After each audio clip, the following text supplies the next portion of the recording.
Racer এই সড়কটাতে আগে তেমন যাওয়া হয়নি। অনেক শান্তি লাগতেছে এই সড়কে বাইক চালিয়ে। এই সড়কটা নতুন হওয়াতে এখানে বাইক চালিয়ে অনেক বেশি ভালো লাগতেছে, অনেক অনেক। এই পাশটাতে পাহাড়, আবার এদিকটা অনেকটা জমি এবং পাহাড় মিশ্রিত, মানে দুটোই আনন্দ পাওয়া যাচ্ছে। অনেকটা গ্রামীণ পরিবেশ,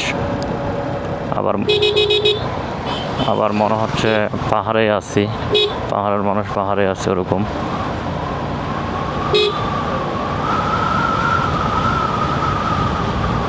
অনেক বড় করছে রাস্তাটা, অনেক ভালোই লাগতেছে। ও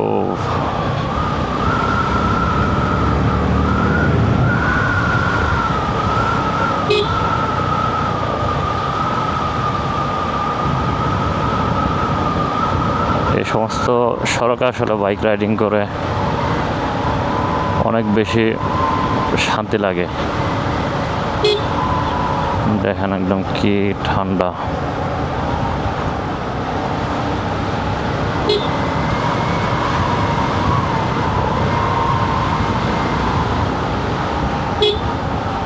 আমার মনে হয় না এই সড়কগুলি হয়েছে বেশি দিন হচ্ছে,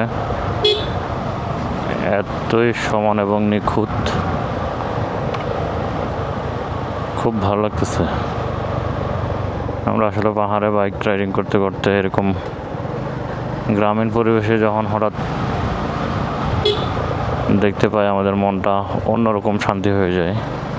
যেহেতু আমরা পাহাড়ে থাকি, পাহাড় দেখতে দেখতে তবে বিরক্ত হই না। বিরক্ত হওয়ার মতো জিনিস কিন্তু পাহাড় না। তারপর অনেক সময় আছে না, একটা জিনিস বারবার দেখতে দেখতে মানুষের একটা একঘেয়েমি চলে আসে, ওরকমও না। পাহাড় আসলে শান্তি। পাহাড়কে নিয়ে এখানে কি চা খাওয়া যাবে নাকি? আদিব, চা খাবা? যাবা গা? বসি এ সামনে কোনো জায়গায় বসি, তাইলে চাটা খাইতে হবে তো।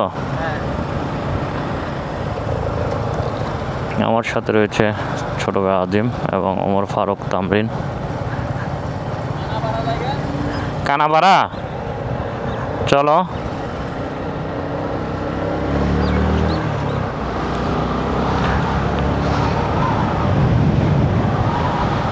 এখানে সড়কের কাজটা করাতে আসলে বাইক চালাচ্ছি, বাইকটা নড়াচড়াও করতেছে না। এরকম সড়কে 100-200 কিলোমিটার চালালেও মনে হয় না মনের তৃষ্ণা মিটবে।